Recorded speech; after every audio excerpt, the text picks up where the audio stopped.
P H ಪಿಯಿಂದ ಡೇಟಾವನ್ನು ಹೇಗೆ MySQL ಟೇಬಲ್ಗೆ ಇನ್ಸರ್ಟ್ ಮಾಡೋದು ಮತ್ತು ಇನ್ಸರ್ಟ್ ಆಗಿರುವಂಥ ಡೇಟಾವನ್ನು ಹೇಗೆ ರೀಡ್ ಮಾಡೋದು ಅನ್ನೋದನ್ನು ತಿಳ್ಕೊಂಡ್ವಿ. ಈ ಬಾರಿ ಡೇಟಾ ಟೇಬಲ್ನ ಒಂದು ರೋ ಅನ್ನು ಹೇಗೆ ಎಡಿಟ್ ಮಾಡ್ಬೋದು ಅನ್ನೋದನ್ನು ತಿಳ್ಕೊಳ್ಳೋಣ. ನಾನೊಂದು ಹೊಸ PHP ಫೈಲನ್ನು ಕ್ರಿಯೇಟ್ ಮಾಡ್ತೀನಿ. ಅದನ್ನು ನಮ್ಮ ಫೋಲ್ಡರ್ನಲ್ಲಿ ಸೇವ್ ಮಾಡ್ತೀನಿ. ಅದಕ್ಕೆ ಒಂದು ನೇಮನ್ನು ಕೊಡಬೇಕು. MySQL update.php ಅಂತ ಕೊಡ್ತೀನಿ. ಸೇವ್ ಮಾಡ್ತೀನಿ. ಇದರಲ್ಲಿ ಮೊದಲಿಗೆ ಕಾನ್ಫಿಗ್ ಫೈಲನ್ನು ಇನ್ಕ್ಲೂಡ್ ಮಾಡಬೇಕು. PHP ವರ್ಕ್ ಆಗ್ತಿದೆಯೋ ಇಲ್ಲ ಅಂತ ಚೆಕ್ ಮಾಡಲಿಕ್ಕೆ ಈ ಫೈಲನ್ನು ನಾನು ರನ್ ಮಾಡ್ತೀನಿ. ಫೈಲ್ ವರ್ಕ್ಸ್ ಅಂತ ತೋರಿಸ್ತಾ ಇದೆ, ಅಂದರೆ PHP ರನ್ ಆಗ್ತಿದೆ. PHP ಮೈ ಅಡ್ಮಿನ್ನಲ್ಲಿ ನಮ್ಮ ಯೂಸರ್ಸ್ ಟೇಬಲ್ ಏನಿದೆ ಅದರಲ್ಲಿ ಈಗಾಗಲೇ ನಾವು 10 ಜನರ ಮಾಹಿತಿಯನ್ನು ಸೇರಿಸಿದ್ದೀವಿ. ಇದರಲ್ಲಿ ಯಾವುದೋ ಒಬ್ಬರ ಮಾಹಿತಿಯನ್ನು ಸ್ವಲ್ಪ ಬದಲಾಯಿಸಬೇಕು ಅಂತ ಇದ್ದರೆ ನಾವಿಲ್ಲಿ ಒಂದು ವಿಷಯವನ್ನು ಅರ್ಥ ಮಾಡ್ಕೋಬೇಕು. ಈ ಮೊದಲನೇ ಕಾಲಮ್ ಇದೆಯಲ್ಲ ID ಅಂತ, ಇದು ಯಾವತ್ತೂ ಬದಲಾಗಲ್ಲ. ಯಾಕೆಂದರೆ ಈ ID ಒಂದು ಸಲ ಒಂದು ರೋ ಕ್ರಿಯೇಟ್ ಆಯಿತು ಅಂದರೆ, ಒಬ್ಬರ ಮಾಹಿತಿ ಕ್ರಿಯೇಟ್ ಆಯಿತು ಅಂದರೆ ಅವರಿಗೆ ಒಂದು ಪರ್ಮನೆಂಟ್ ಐಡಿಯನ್ನು ನಾವು ಕ್ರಿಯೇಟ್ ಮಾಡಿರ್ತೀವಿ. ಈ ID ಆಟೋ ಇನ್ಕ್ರಿಮೆಂಟ್ ಆಗೋದ್ರಿಂದ ಇದನ್ನು ನಾವು ಬದಲಾಯಿಸೋದು ಸರಿಯಲ್ಲ. ಆದರೆ ಉಳಿದಂತೆ ಎಲ್ಲ ಕಾಲಮ್ಗಳು ಹೇಗೆ ಬೇಕಾದರೂ ಬದಲಾಗ್ಬೋದು. ಈಗ ಸುರೇಶ್ ಅಂತ ಇರೋದು ಸ್ಪೆಲ್ ಮಿಸ್ಟೇಕ್ ಆಗಿರ್ಬೋದು, ಅಥವಾ ಸುರೇಶ್ ಕುಮಾರ್ ಮಾಡಬೇಕಾಗ್ಬೋದು, ಅಥವಾ ಅವರ ಮೊಬೈಲ್ ನಂಬರ್ ಚೇಂಜ್ ಆಗ್ತಾ ಇರುತ್ತೆ, ಇಮೇಲ್ ID ಚೇಂಜ್ ಆಗ್ಬೋದು, ಪಾಸ್ವರ್ಡನ್ನಂತೂ ಚೇಂಜ್ ಮಾಡ್ತಾ ಇರ್ತಾರೆ. ಹೀಗಾಗಿ ಈ ಉಳಿದ ಕಾಲಮ್ಗಳು ಆಗಾಗ ಬದಲಾಗುವಂಥ ಅವಕಾಶ ಇರುತ್ತೆ. ಆದರೆ ಐಡಿಯನ್ನು ಮಾತ್ರ ನಾವು ಬದಲಾಯಿಸಲಿಕ್ಕೆ ಹೋಗಬಾರ್ದು. ಇದು ಇವರಿಗೆ ಪರ್ಮನೆಂಟ್ ಆಗಿ ಇರುತ್ತೆ. ಈಗ ಈ ಮೊದಲನೇ ಐಡಿಯ ಸುರೇಶ್ ಅನ್ನುವರ ಹೆಸರನ್ನು ಸುರೇಶ್ ಕುಮಾರ್ ಅಂತ ಬದಲಾಯಿಸಬೇಕು PHP ಮೂಲಕ.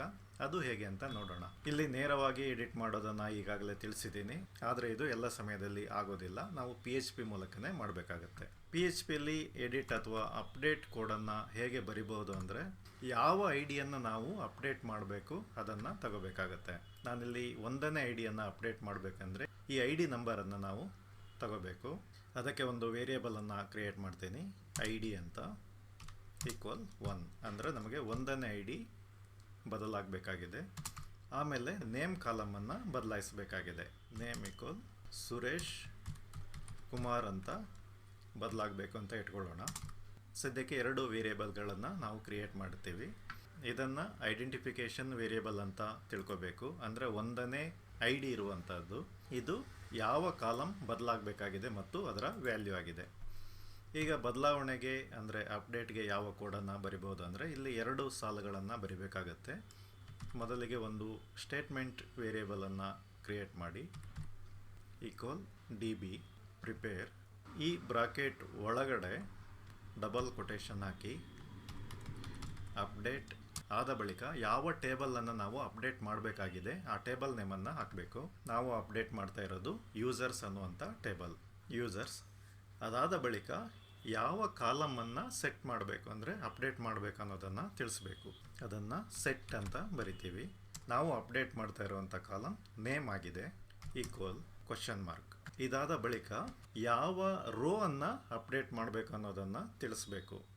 ಅದನ್ನು ವೇರ್ ಕೇಸ್ ಅಂತ ಹೇಳ್ತೀವಿ, WHERE ವೇರ್ ID ಒಂದು ?. ID ಕಾಲಮನ್ನೇ ತಗೊಳ್ಬೇಕು ಅಂತ ಇಲ್ಲ. ಮೊಬೈಲ್ ಅಥವಾ ಇಮೇಲ್ ಐಡಿಯನ್ನು ತೋರಿಸ್ಬೋದು. ಯಾಕೆಂದರೆ ಒಂದೇ ಇಮೇಲ್ ID ಇಬ್ಬರಿಗಿರಲ್ಲ, ಒಂದೇ ಮೊಬೈಲ್ ನಂಬರ್ ಇಬ್ಬರಿಗೆ ಇರಲಿಕ್ಕೆ ಸಾಧ್ಯ ಇಲ್ಲ. ಆದರೆ ಈ ID ಯೂನಿಕ್ ಆಗಿ ಇರೋದ್ರಿಂದ ನಾವು ಹೆಚ್ಚಾಗಿ ಐಡೆಂಟಿಫಿಕೇಷನ್ಗೆ ಐಡಿಯನ್ನೇ ತಗೊಳ್ಳೋದು ಒಳ್ಳೆಯದು. ಕೊನೆಯಲ್ಲಿ ಸೆಮಿಕೋಲನ್ ಹಾಕಿ 2ನೇ ಸಾಲು ಸ್ಟೇಟ್ಮೆಂಟ್ ಎಕ್ಸಿಕ್ಯೂಟ್ ಮಾಡಬೇಕು. ಇಲ್ಲಿ ಅರೇ ಆದ ನಂತರ ಮತ್ತೆ ಬ್ರಾಕೆಟ್ ಬರುತ್ತೆ. ಅದರ ಒಳಗೆ ಇದಕ್ಕೆ ಸಂಬಂಧಪಟ್ಟ ವೇರಿಯೇಬಲ್ಗಳನ್ನು ಹಾಕಬೇಕು. ಯಾವುದು ಮೊದಲಿಗೆ ನೇಮ್ ಇದೆ, ನೇಮ್ಗೆ ಏನು ಬರಬೇಕು ಅಂದರೆ ಈ ನೇಮ್ ವೇರಿಯೇಬಲ್ ನಾವು ಕ್ರಿಯೇಟ್ ಮಾಡ್ತಿದ್ದೀವಲ್ಲ, ಅಂದರೆ ಹೊಸ ವ್ಯಾಲ್ಯೂವನ್ನು ಏನು ಕೊಡ್ತಾ ಇದ್ದೀವಿ ಆ ವೇರಿಯೇಬಲನ್ನು ಇಲ್ಲಿ ಹಾಕಬೇಕು. ಆ ಬಳಿಕ ಒಂದು ಕಾಮವನ್ನು ಹಾಕಿ ಇನ್ನೊಂದು ವೇರಿಯೇಬಲ್ನ ವ್ಯಾಲ್ಯೂ ಬೇಕಾಗಿದೆ. ಇಲ್ಲಿ ಯಾವುದು ID ವೇರಿಯೇಬಲ್ ಯಾವುದಿದೆ ಅದನ್ನು ಹಾಕಬೇಕು. ಒಂದನ್ನು ತಿಳ್ಕೊಳ್ಳಿ, ಇಲ್ಲಿ ಎಷ್ಟು ಕ್ವಶನ್ ಮಾರ್ಕ್ಗಳಿದೆ ಅಷ್ಟು ವೇರಿಯೇಬಲ್ಗಳು ಇಲ್ಲಿ ಬರಲೇಬೇಕಾಗುತ್ತೆ. ಸದ್ಯಕ್ಕೆ ನೇಮ್ ಮತ್ತು ID ಇರೋದ್ರಿಂದ ನಾನು 2ಕ್ಕೂ ಇಲ್ಲಿ ಕೊಟ್ಟಿದ್ದೀನಿ. ಕೊನೆಯಲ್ಲಿ ಸೆಮಿಕೋಲನನ್ನು ಹಾಕಿ. ಇದಾದ ಬಳಿಕ ಎಕೋ ರೋ ಅಪ್ಡೇಟೆಡ್. ಈ ಫೈಲನ್ನು ಸೇವ್ ಮಾಡಿ ರೀಲೋಡ್ ಮಾಡ್ತೀನಿ. ರೋ ಅಪ್ಡೇಟೆಡ್ ಅಂತ ತೋರಿಸ್ತಾ ಇದೆ. ಈಗ MySQL ಟೇಬಲ್ನಲ್ಲಿ ನೋಡಿದಾಗ ಸುರೇಶ್ ಅಂತ ಇದ್ದದ್ದು ಸುರೇಶ್ ಕುಮಾರ್ ಆಯಿತು. ಇದೇ ರೀತಿ ಯಾವುದೇ ಐಡಿಯ ರೋ ಅನ್ನು ಬದಲಾಯಿಸಬಹುದು. ಉದಾಹರಣೆಗೆ 4ನೇ ಐಡಿಗೆ ರಾಜು ಅನ್ನುವಂಥ ಹೆಸರನ್ನು ಕೊಡ್ತೀನಿ. ಇಲ್ಲಿ 4ನೇ ಐಡಿ ರತ್ನ ಅಂತ ಇದೆ. ಮತ್ತೊಮ್ಮೆ ರಿಲೋಡ್ ಮಾಡಿ 4ನೇ ಐಡಿಯ ಹೆಸರು ರಾಜು ಅಂತ ಆಯಿತು. ಇದು ಒಂದು ಕಾಲಮನ್ನು ಅಪ್ಡೇಟ್ ಮಾಡೋದಾಯಿತು. ಬೇಕಿದ್ರೆ ಇನ್ನು ಉಳಿದ ಕಾಲಮ್ಗಳನ್ನು ಕೂಡ ಒಂದೇ ಅಪ್ಡೇಟ್ನಲ್ಲಿ ಮಾಡಬಹುದು. ಹೇಗೆ ಅಂದರೆ, ಈಗ ಐಡಿ 5 ಇದೆ, ನೇಮ್ ಚಂದ್ರಕಲಾ ಅಂತ ಮಾಡಿದ್ದೀನಿ. ನೇಮ್ ಆದ ಬಳಿಕ ಮೊಬೈಲ್ ಇದೆ, ಈ ರೀತಿಯ ಒಂದು ಮೊಬೈಲ್ ನಂಬರನ್ನು ಕೊಟ್ಟಿದ್ದೀನಿ. ಆ ಬಳಿಕ ಇಮೇಲ್ ಇದೆ, chandrakala@gmail.com. ಪಾಸ್ವರ್ಡ್ ಒಂದು, ಹೀಗೆ ಹೊಸ ಪಾಸ್ವರ್ಡನ್ನು ಕೊಟ್ಟಿದ್ದೀನಿ. ಈಗ ನಾವಿಲ್ಲಿ ನೇಮನ್ನು ಮಾತ್ರ ಸೇರಿಸಿದ್ದೀವಿ. ಸೆಟ್ ಅಂತ ಏನು ಕೊಟ್ಟಿದ್ದೀವಲ್ಲ, ಇದು ಮಾತ್ರ ಬದಲಾಗುತ್ತೆ. ಈಗ ಉಳಿದ ಕಾಲಮ್ಗಳನ್ನು ಇಲ್ಲಿ ಕೊಡಬೇಕು. ಹೇಗೆ ಅಂದರೆ, ನೇಮ್ ಆದ ಬಳಿಕ ಮೊಬೈಲ್ ಈಕ್ವಲ್ ಕ್ವಶನ್ ಮಾರ್ಕ್ ಕಾಮ, ಇಮೇಲ್ ಈಕ್ವಲ್ ಕ್ವಶನ್ ಮಾರ್ಕ್ ಕಾಮ, password equal question mark. Where I D ಇದು ಹಾಗೆ ಇರುತ್ತೆ. ಇಲ್ಲಿ ಐ ಡಿ ಕೊನೆಯಲ್ಲೇ ಇರಬೇಕು, ಯಾಕಂದರೆ ಇಲ್ಲಿ ಕೊನೆಯಲ್ಲಿ ಇದೆ. ಮೊದಲು ನೇಮ್ ಇದೆ, ಅದಾದ ಬಳಿಕ ಮೊಬೈಲ್, ಆಮೇಲೆ ಇಮೇಲ್, ಆಮೇಲೆ ಪಾಸ್ವರ್ಡ್. ಪ್ರತಿಯೊಂದು ವೇರಿಯೇಬಲ್ ಆದ ಬಳಿಕ ಕಾಮವನ್ನು ಕೊಡೋದು ಮರಿಬಾರ್ದು. ಈ ಫೈಲನ್ನು ಈಗ ರನ್ ಮಾಡಿದರೆ ಈ ಐ ಡಿ 5 ಇದೆಯಲ್ಲ, ಐ ಡಿ 5ರಲ್ಲಿ ರಾಜ ಈ ರೀತಿ ಎಲ್ಲ ಇದೆ, ಇದು ಬದಲಾಗುತ್ತೆ. ನಾನು ಫೈಲನ್ನು ರನ್ ಮಾಡ್ತೀನಿ. ಈಗ ಚೆಕ್ ಮಾಡೋಣ. 5ನೇ I D Chandrakala, mobile number ಮತ್ತು ಇಮೇಲ್, ಪಾಸ್ವರ್ಡ್ ಎಲ್ಲ ಕಾಲಮ್ಗಳು ಬದಲಾಯಿತು.